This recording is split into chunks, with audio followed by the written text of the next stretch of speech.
السلام علیکم۔ بہت سے لوگ نماز پڑھنے کے لیے جاتے ہیں تراویح میں، تو اس میں اکثر لوگ جو ہیں وہ بہت تھوڑی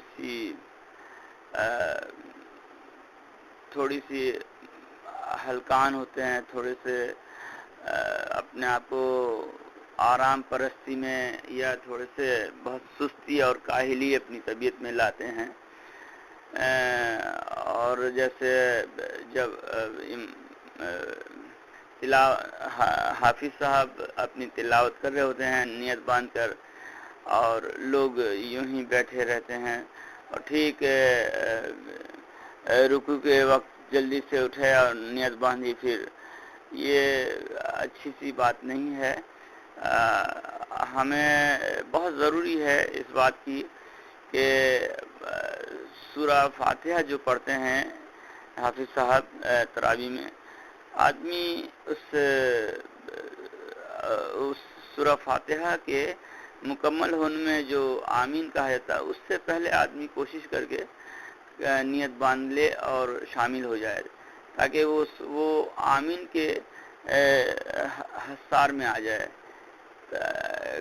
کس کی دعا، کون سی ایسی فضیلت اللہ کی طرف سے، کون سی نہیں، کس طرح سے آ رہی ہے، یہ تو ہم لوگوں کو خبر بھی نہیں ہوتی۔ لہذا ہم اس سفر کے حصے میں ہمیشہ رہا کریں کہ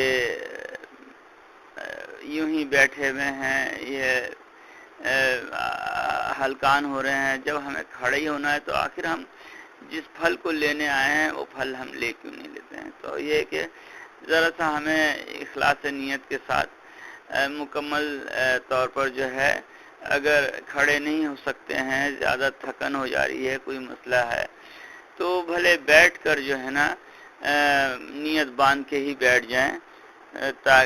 اور یہ بہت ہی خوبصورت تحفہ ہوگا جب آپ سورہ فاتحہ پڑھ کے آمین کہتے ہیں لوگ، اس کے بعد پھر تلاوت ہو رہی ہوتی ہے۔ تو یہ سب ہر ایک عمل اللہ کی جو اللہ تعالیٰ نے بتائی ہیں ہم لوگوں کو، کہ نیت کرنا اور نیت باندھنا، یعنی اور نماز کے لیے کھڑے ہو جانا نیت باندھ کے، یہ ہر ایک عمل جو ہے اللہ کی رضا کی ترتیب سے بہت چاہت کے ساتھ ہمیں یہ کام کرنا چاہیے۔ ہمیں معلوم ہونا چاہیے کہ ہم نماز پڑھنے آئے ہیں تو ہم کیسے نماز پڑھ رہے ہیں، ہمارے رکوع اور سجدہ اور ہمارے قیام کرنے کی ترتیب کیسی ہے، ہر ایک چیز کو زیادہ توجہ سے ہمیں لینا چاہیے۔ اور ایسے جب ہم قدر کرتے رہیں گے اللہ کے حکموں کی، تو اللہ تعالی ہمیں اور عطا کرتے چلے جائیں گے۔ گناہوں سے بچنے کی قوت اور نیکی کی توفیق اللہ کی طرف سے ملتی ہے۔ لہذا ہم لوگ بہت زیادہ کوشش کیا کریں کہ اخلاص کے ساتھ، چاہت کے ساتھ، محبت کے ساتھ اللہ کی فرما برداری کریں۔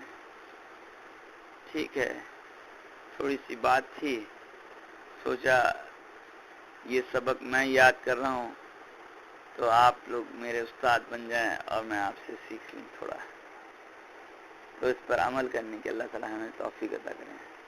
آمین۔ السلام علیکم۔